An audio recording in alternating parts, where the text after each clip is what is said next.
ఒక అద్భుతమైన విషయం ఏమిటి అంటే, యదా యదా హి ధర్మస్య గ్లానిర్భవతి భారత, ఈ భారతదేశమునందు, ఈ భరత ఖండమునందు ఎప్పుడు ఎప్పుడు ధర్మానికి గ్లాని వస్తుందో అని కృష్ణ పరమాత్మ సుస్పష్టంగా ధర్మం విషయములో ఆయన ఒక స్టాండ్ తీసుకొని ఇది భారతదేశంలో ఉండేటువంటి ధర్మం మొత్తము అని చెబుతూ ఆ ధర్మాన్ని చెప్తారు.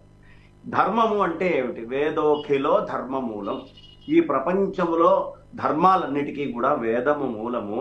వేదము నుంచి వచ్చినటువంటి ధర్మాలని ఎవరు ఆచరిస్తారో వాళ్ళందరూ ఏష ధర్మ సనాతన, వాళ్ళు సనాతన ధర్మాన్ని ఆచరించేటటువంటి వాళ్ళు, వేద ధర్మాన్ని ఆచరించేటటువంటి అందరూ సనాతన ధర్మాన్ని పాటించేటటువంటి వాళ్ళు. దీంట్లో ఈషన్ మాత్రం అనుమానం లేదు.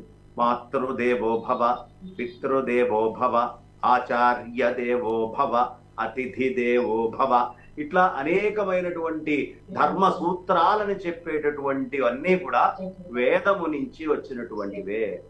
నీకు పంచభూతాల్ని ఎలా గౌరవించాలి, అజ్ఞాదుల్ని ఎలా సంస్కరించుకోవాలి, ఇక్కడ పరమాత్మని కొలిచేటటువంటి విధానం ఏమిటి, ఉపనిషత్తుల ద్వారా అంతర్లీనమై అంతర్ముఖుడివై సర్వవ్యాపకమై సర్వత్రా అంతటా నిండి ఉన్న పరమాత్మని దర్శించడం ఎట్లా అనేది సనాతన ధర్మం చెప్పేటటువంటి మాట. వసుధైవ కుటుంబము అని చెప్పేటటువంటిది సనాతన ధర్మము. కాలే వర్షతు పర్జన్య పృథివీ సస్యశాలిని దేశోయం శోభర బ్రాహ్మణా సంతు నిర్భయ అని ఏ బ్రాహ్మణాలు వేద బ్రాహ్మణాల గురించి మాట్లాడటానికి నిర్భయంగా ఉంటారో ఇవన్నీ కూడా చెప్పేటటువంటిది సనాతనమైనటువంటి వైదిక ధర్మము. ఈ సనాతన వైదిక ధర్మం గురించి అనేక చోట్ల మనకి చాలా గొప్పగా, ఇంటికి ఎవరైనా వస్తే ఆదరించి కూర్చోమని చెప్పడము సనాతనమైనటువంటి ధర్మం అని భీష్ముల వారు చెప్పారు. కాబట్టి ధర్మము అంటే ఏమిటి? సంశ్రయ నిశ్రయసాలని రెండింటినీ కల్పించేటటువంటి ధర్మం.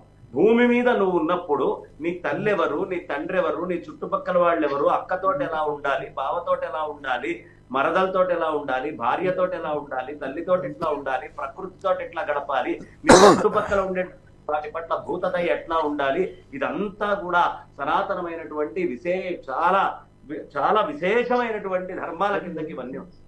ఈ ధర్మాల గురించి చెప్పేటప్పుడు